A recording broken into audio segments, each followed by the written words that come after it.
which we presented the candidates of Spain, Portugal with Ukraine and Morocco separately to host the World Cup in 2030. But it has been announced that the Iberian countries will be putting forward a joint candidacy with Morocco, unfortunately at the expense of Ukraine, which withdrew. This turn of events has caused a bit of a revision in the stadium issue, so we have prepared an update.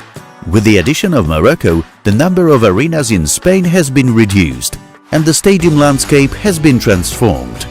So we invite all stadium freaks to an update on one of the bids to host the 2030 World Cup. But before we focus on the point, we would like to ask you to subscribe and click the bell and like buttons. A comment below the video would also be appreciated. Thanks! The change means that the distances between football facilities have been significantly reduced. We start in the Iberian Peninsula and the first country on a list is Portugal, where 3 stadiums await us. Estadio José Alvalade 21, capacity 50,095, Lisbon. The country's picturesque capital has 2 beautiful venues that were built on the occasion of Euro 2004. The first one is used on a daily basis by Sporting's footballers. Portuguese architect Tomás Taveira, known for his exceptionally bright visions, is responsible for the design.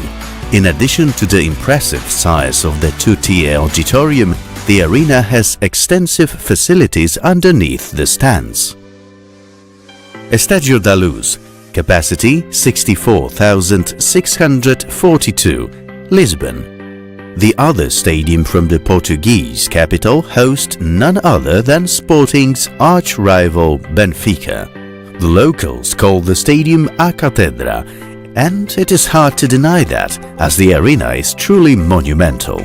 The 60-seater has hosted the final of the aforementioned European Championships and 2 Champions League finals.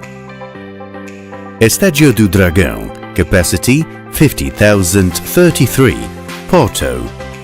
Like the previous 2, this venue was also built on the occasion of the Portuguese Euros, and there is no doubt that all arenas share quite a few features. The Dragons Stadium has the main pitch below ground level, which is flanked by 2-tier stands along the pitch and single-level ones behind the goals, so that from the auditorium we can see the nearby buildings. San Mamés Barria, capacity 53,331, Bilbao. We start in the Basque Country. The stadium here is a real visual marvel. Its most distinctive feature is its facade, made up of thousands of white ribs. Each one is curved so that the panels do not adhere tightly but allow for light and ventilation. Estadio Anoeta, capacity 40,000, San Sebastian. We remain on the Bay of Biscay. The stadium in San Sebastian owes its current appearance to the 2017-19 redevelopment and no longer resembles the old Anoeta at all. The arena's roof and facade are covered with an ETFE membrane. Estadi Cornellà El Prat, capacity 40,000, Barcelona. Time for a visit to Catalonia. Espanyol's stadium opened almost 14 years ago, but it still looks very modern. Its advancement is not only manifested in its appearance, but also in the solutions used there to make the stadium environmentally friendly. Camp Nou, capacity 105,053, Barcelona. By the time of the 2030 World Cup, Blaugrana's stadium will have looked very different compared to present. Modernization work is in progress at Barça venue, which is set to accelerate next season when the club moves to the Olympic Stadium. Plans include the construction of a new 3rd tier of equal height, which will allow Camp Nou to exceed the magic 100,000-seater barrier. The stadium will also gain a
hosted several Euro matches in 2021.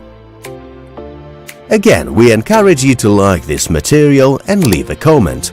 In addition to this, we have noticed that more than 95% of our viewers are not yet subscribing to our channel.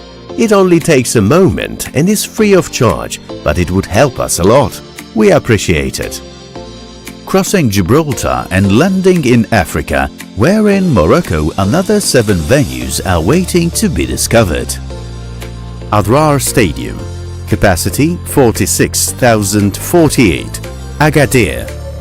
The city is located on the edge of the mountain range, so the terrain here changes dynamically, and the stadium was designed to resemble the surrounding hills. Earth embankments are covered with the stone steps, blending the stadium into the landscape and giving it an interesting geometry through the stepped facades. The planned redevelopment involves fitting the arena with an interesting roof supported by slender masts. Grand Stade de Marrakech, capacity 69,565, Marrakech. The venue was built about 11 kilometers from the city center, and it must be said that it is extremely distinctive. In the desert landscape, it looks like a fortress, not coincidentally. Its appearance is intended to be reminiscent of fortifications on the one hand and of local architecture on the other. Ahead of the World Cup, the arena is set to undergo a major expansion, which will increase its capacity by almost 25,000 seats. Grand Stade de Casablanca, capacity 93,000, Casablanca. This planned giant would most likely host the opening match and the final. Once completed, the stadium would become one of the largest on the continent. Prince Moulay Abdallah Stadium, capacity 46,500, Rabat. Opened in the early 1980s, the stadium in the capital has not undergone any major redevelopment in its history, but was extensively modernized in 2001. Among other things, it received individual seats. The World Cup renovation plan proposes the full roofing of the arena's stands. Fez Stadium, capacity 46,092, Fez. The stadium in Morocco's third largest city was officially opened in 2007, although construction had begun back in 1994 and had taken 9 years. The facility has an athletics track, and its most striking feature are 4 slanted concrete floodlight towers. As part of the upgrade, the stadium is to gain a canopy that will cover most of the stands. Ibn Battuta Stadium, capacity 65,000, Tangier. The stadium was inaugurated in 2011 after 9 years of construction and was already labeled outdated when it opened. The stands are placed a long way from the pitch, surrounded by a running track, and the open arches caused heavy droughts with the offshore wind. Between 2020 and 2023, the sectors on the edges were expanded to equal the height of those along the pitch. The modernization increased the capacity of the stadium up to 20,000, and the additional stands were ready for the Club World Cup to be played in February 2023. Oujda Stadium, capacity 55,000, Oujda. The original plans called for the stadium to have a capacity of 10,000 fewer seats, but now it looks like the concept has changed. The stadium will be one of the greenest in Africa, generating more electricity than it consumes. At the moment, it is not clear what the stadium will ultimately look like. And with that, we have reached the end of our presentation, in which we leaned into Spain, Portugal and Morocco joint bid to host the 2030 World Cup. Make sure to have your say in the comments if you would like the World Cup to be hosted in these countries. Also, click on the bell, because that way you won't miss our next content, which is already in the pipeline. Thanks and see you soon!